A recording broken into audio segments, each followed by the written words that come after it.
आपली संस्कृती, आपले संस्कार सदा राहू दे आपल्या सोबत. भारताच्या महान ग्रंथांचे आणि काव्यांचे संपूर्ण संकलन. सबस्क्राईब करा तिलक.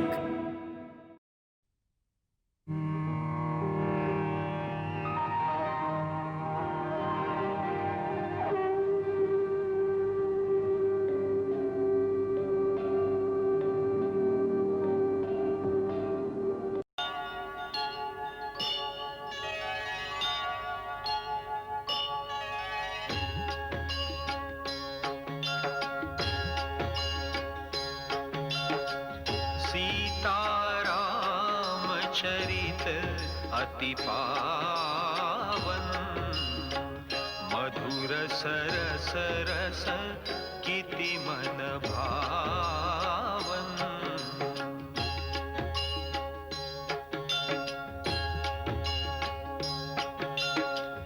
युग युग गीत तयांचे गावे, प्रभु गुण गात मना सुख वावे.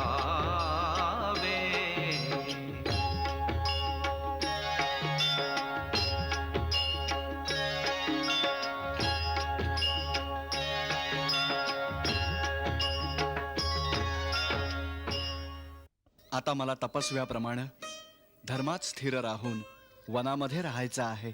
वनामध्ये निवास करणार काय? पण का? हे सगळं मला काही समजत नाहीये सरकार. अजूनही तुम्ही हेही सांगितलं नाही की हे मुनिव्रत का धारण केलंय आपण. सरकार, हा काय वेश करून आलात? हे काय अनोखं रूप धारण करून आला आहात प्रभू? राजकुमाराचे मुनिकुमार झालात आणि हे लक्ष्मण भाऊ पण आणि या जनकनंदिनी देवी सीता तुझी वहिनी. वहिनी नाही, वहिनी म्हणण्याची लायकी या दासाची नाही. ही देवी, अयोध्याची राजराणी, ही तर आमची माई, सीता माई आहे. बस हेच मानून मग्न राहू आम्ही. माई, आपले चरण स्पर्श करू द्या आम्हाला. नाही नाही, आमच्यासाठी जसे लक्ष्मण भाऊ तसेच तुम्ही. धन्य तुझी औक्षवंत हो राजराणी सीते. तुझे आयुष्य वाढो, सौभाग्यवती हो. अजूनपर्यंत हे नाही सांगितलं सरकार की हा कोणता वेश धारण करून अयोध्येहून आला आहात. निषादराज, तुझे सरकार आपल्याच मुखातून सावत्राई कैकईच्या कर्तुतीची कहाणी नाही सांगणार. आर्य सुमंत, जी गोष्ट संपूर्ण जगाला माहित आहे ती गोष्ट आपल्या मित्रापासून लपवणार भैया?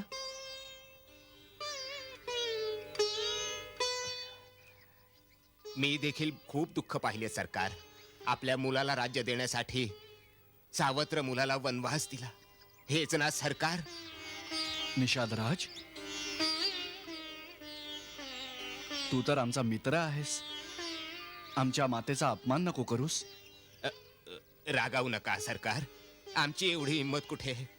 बस आज आमचा पाहुणचार कबूल करा, यातच आमचा मान वाढेल. आपण यावं लक्ष्मण भाऊ आणि सीतामाईला घेऊन सिंगवीरपूर नगरीला पवित्र करा महाराज. नाही निषादराज, आम्ही वनवासाचं व्रत घेतलं आहे, त्यामुळं नगरात प्रवेश करणं आमच्यासाठी वर्जित आहे.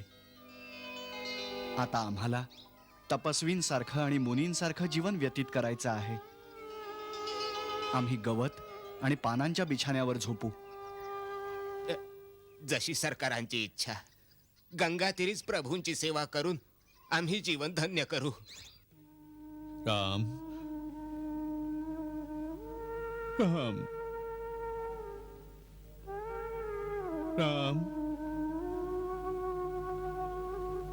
राम राम.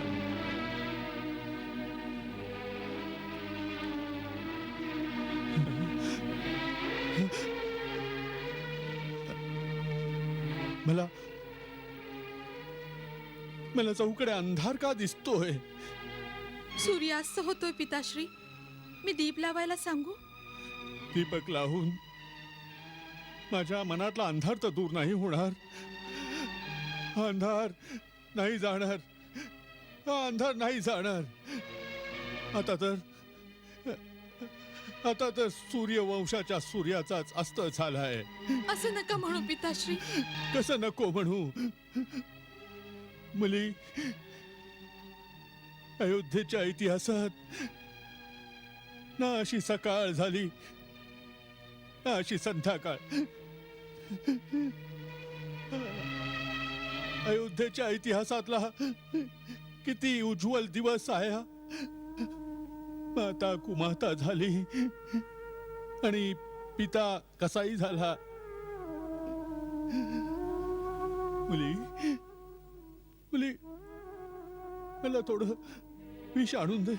पिताश्री शर्मेने तर मी नाही मरणार.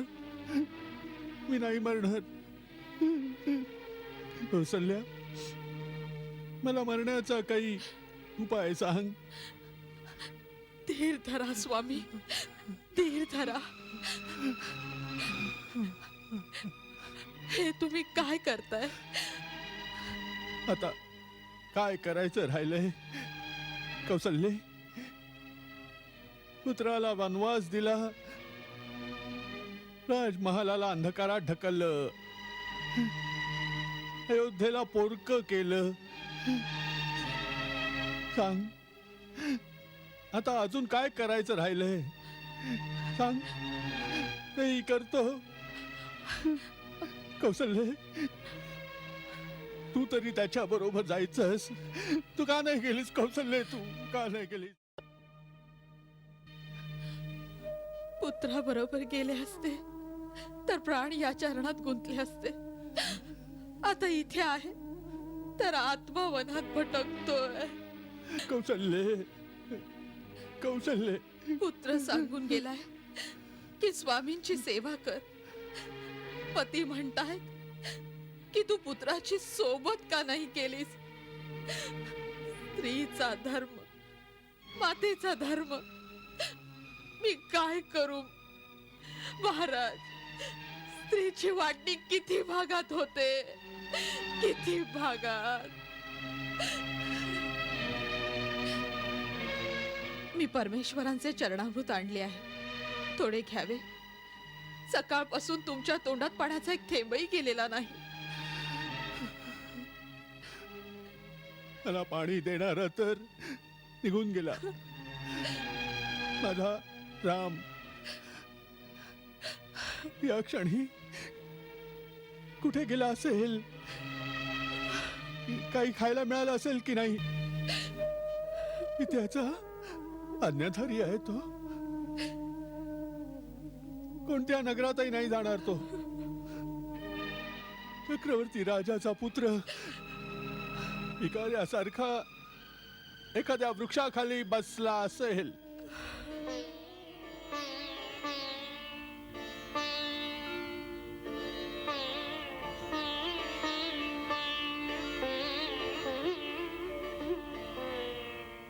सरकार आपल्या आज्ञेच्या अनुसार बिछाना तयार आहे.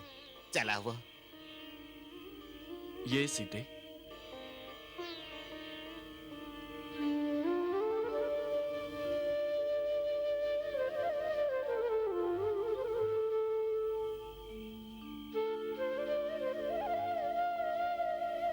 सरकार एक विनंती आहे आमची, जर आपण ऐकलीत तर. एवढा संकोच का? सांग जे सांगायचं आहे. स्वीकार करावा, तिला नाकारू नका. अयोध्येसारखं चक्रवर्ती राज्य तर नाही, पण निशाचं हे छोटसं सिंगवीरपूर राज्य आपल्या चरणाशी समर्पित आहे. गंगा आईची शपथ घेऊन सांगतो, सगळं राज्य आपलं आहे. आजपासून आपण आमचे राजा आणि आम्ही आपली प्रजा. मित्र म्हणवता तर ही याचना नाकारू नका सरकार. मित्रा, तुझ्या स्नेहानं, तुझ्या सत्कारानं आणि तुझ्या समर्पणानं आम्ही भावनाविवश झालो आहोत. आम्हाला तुझ्या मैत्रीचा सदैव अभिमान वाटेल. सरकारांनी माझं म्हणणं ऐकलं. नाही मित्रा, आम्ही तुझ्या सत्काराचा स्वीकार करतोय, परंतु त्याला ग्रहण करू शकत नाही. राज्य तर आम्हाला अयोध्येचंही देत होते पिताश्री. काय म्हणताय सरकार? त्यांनी तर आपल्याला राज्याबाहेर काढलाय. त्यांनी नाही काढलं, आम्ही स्वतः निघून आलोय त्यांचं वचन पाळण्याकरता. हाच आमचा धर्म आहे. निषादराज, तो पाळण्यासाठी आमची सहाय्यता करा. हो प्रभू, आपल्या संकल्पासमोर तर ब्रह्मदेवही हार मानतील. आम्ही तर आहोतच तुच्छ. आमच्या भाग्यात आपली सेवा नसेल. जा, आता जाऊन झोप जा. लक्ष्मण, जा आता, तूही विश्रांती घे. आर्य सुमंतांच्या झोपण्याचाही प्रबंध कर. सरकार, आपण चिंता करू नये. सगळा प्रबंध झाला आहे. आपण आराम करावा. चला लक्ष्मण भाऊ, या. सीते, तूही झोप. वनात तर असेच बिछाने मिळणार.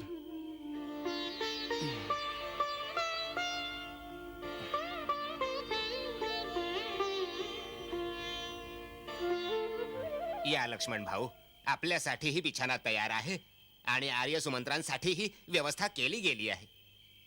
नाही निषादराज, आम्ही नाही झोपणार. आम्ही भैयांचे पहारेकरी आहोत. म्हणजे काय, आपण झोपणारच नाही? नाही, मातेने सांगितलं होतं, भैया झोपले तर पहारा करावा. धन्य आहात, धन्य आहात लक्ष्मण भाऊ. भावा भावातील प्रेमाची अशी उपमा संसारात दुसरी कोणतीही होऊ नाही शकत.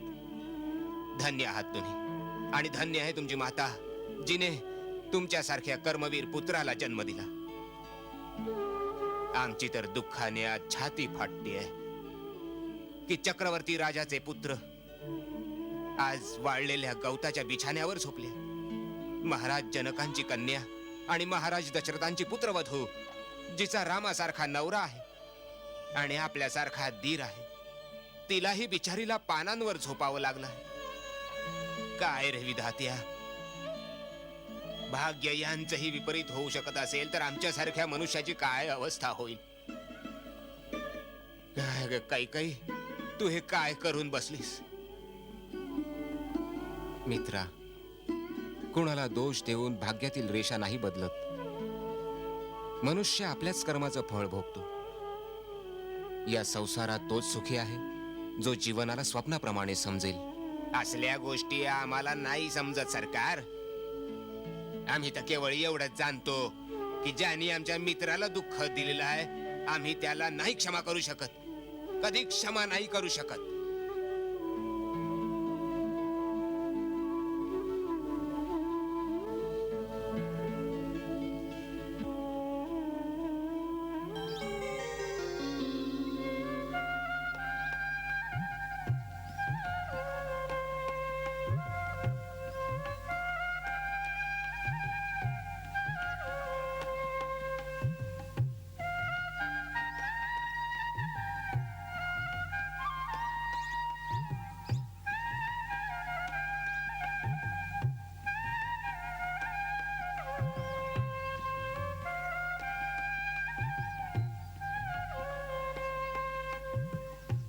अरे चला, लवकर लवकर चला.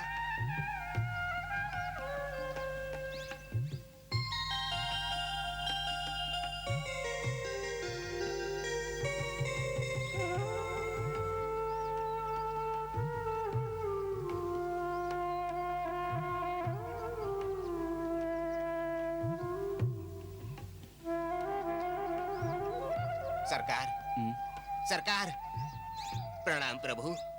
या निषादराज, तुम्ही योग्य वेळी आलात. प्रभू, हे काय झालं?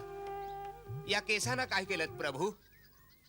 मित्रा, जर वनातच राहायचं आहे तर पूर्णपणे मुनिवेश धारण केला पाहिजे. आता इथून आम्ही गंगा पार करून पुढं वनात पायीच जाऊ. पुढं जाणं गरजेचं आहे का प्रभू? हाही वनप्रदेशच आहे. प्रभू, एकदा निषादच्या विनंतीचा विचार तर करा. हे राज्य आपलं आहे, हा दास आपला आहे. 14 वर्ष या प्रदेशात राज्य करा आणि आम्हाला सेवा करण्याची संधी द्या. आमचं जीवन धन्य होईल प्रभू. निषादराज, तू आमचा मित्र आहेस ना.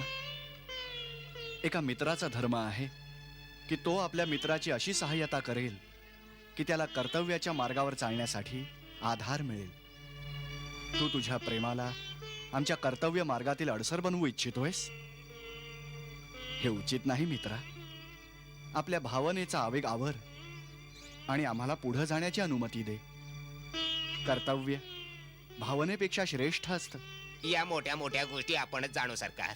आम्हाला तर केवळ एवढंच कळतं की प्रेमाहून श्रेष्ठ काही नसतं आणि प्रेमाहून अधिक महत्वाचं पण काही नसतं. आमचा तर केवळ प्रेमच आहे, जर स्वीकार केला तर. तर तुला आमच्या त्याच प्रेमाची शपथ आहे मित्रा. आम्हाला आमच्या मार्गावर पुढे जाऊ द्या. आम्हाला प्रेमाची शपथ घालताय तर पुढे मी काय बोलू सरकार? जशी आपली आज्ञा. तर मग एखाद्या नावाड्याला सांगून एका नावेचा प्रबंध कर. आम्हाला गंगापार पोहोचव. तुझी खूप कृपा होईल मित्रा. नाही नाही प्रभू, स्वामीने सेवकासमोर हात जोडले तर सेवकाला पाप लागतं. आम्ही आपल्या प्रत्येक आज्ञेचं पालन करू. आपण निश्चिंत असावं. नावेचा प्रबंध होईल. मी आत्ताच जातो. नावेची काय आवश्यकता आहे कुमार? मग रथ कशाला आहे? जिथे जाऊ रथातून जाऊ. नाही आर्य सुमंत, इथून आम्ही पायीच जाऊ.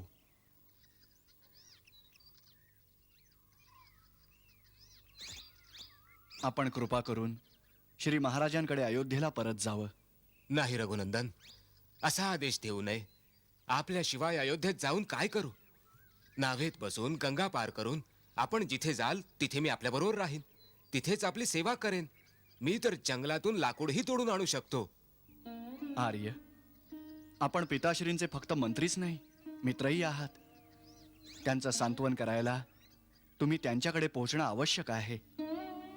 माझ्या महामनस्वी पित्यांना माझ्याकडून निवेदन करा की भरताला शीघ्र बोलावून त्याचा अभिषेक करा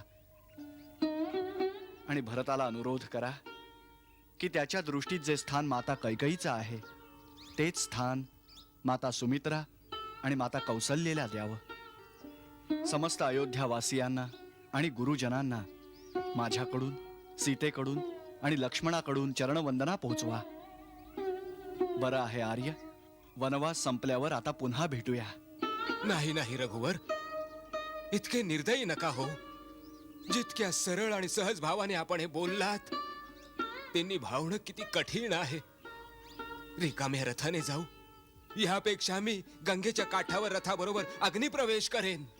हे आर्य, बिकट आणि गंभीर परिस्थितीत आपल्या विचारांनी समस्येवर तोडगा काढणारा महामंत्री अयोध्येच्या राजपरिवारात झालेल्या थोड्याशा गडबडीमुळं इतका अधीर, इतका चंचल होतोय. हा विवेक कितपत उचित आहे आर्य? आपण कृपा करून अयोध्येला परत जावं आणि एका चतुर आणि बुद्धिमान मंत्र्याप्रमाणे तसंच वागावं. जन पिताश्रींना शांतता लाभेल आणि माता कैकईला सुख आणि संतोष. माता कैकईच्या सुख समाधानाची चिंता करण्याची कोणालाही आवश्यकता नाही भैया. आपल्या सुख आणि स्वार्थावर झडप कशी घालायची ते त्या व्यवस्थित जाणतात. आर्य समंत्र, त्यांना सांगावं आपल्या लाडक्या भरताला राज्याची गादी दिल्यावर राजमातेचे सुख भोगा. लक्ष्मण, पुन्हा असं बोललास? क्षमा करा भैया.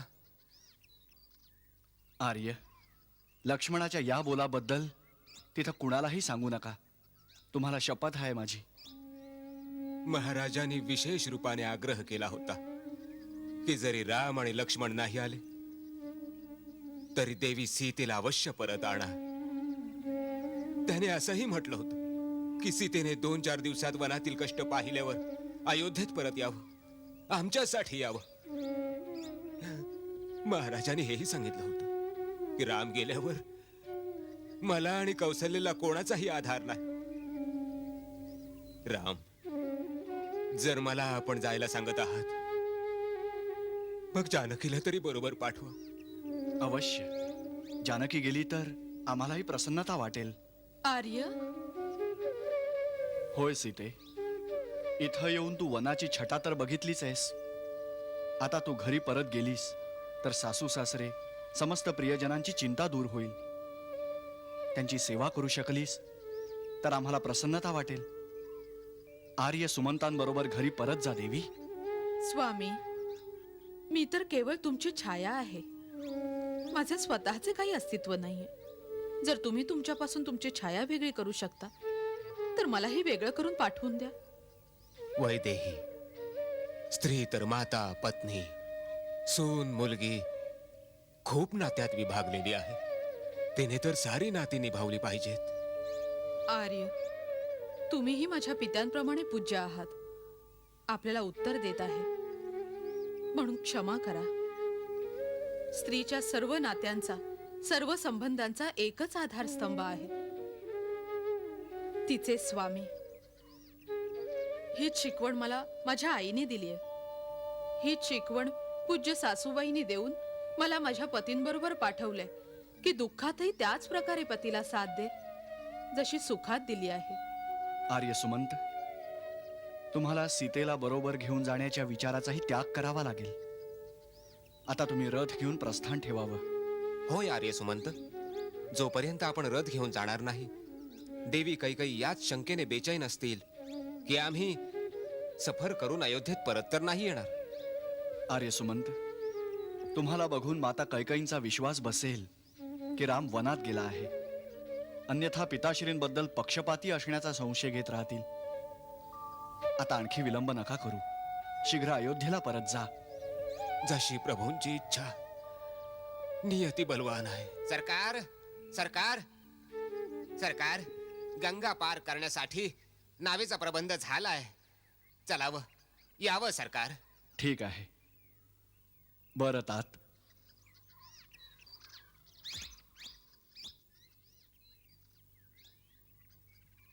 नाही लक्ष्मण, आता या विलासिनतेची आवश्यकताच नाही.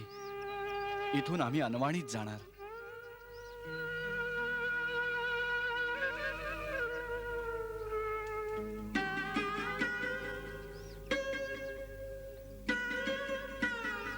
हे काय सरकार, वनातील दगडांशी तुमची अजून ओळख नाहीये प्रभू. जागोजागी दगड, धोंडे, रस्तो रस्ती, झाड, झुडप, काटे, हे कोमल चरण कसं सहन करणार? याची चिंता नसावी मित्रा. बाल्यावस्थेतच गुरुदेवानी आम्हाला यासाठी तयार केलं होतं. मंगल भाव मनात जपोनी दशरथ राज आनंदे मनोमानी.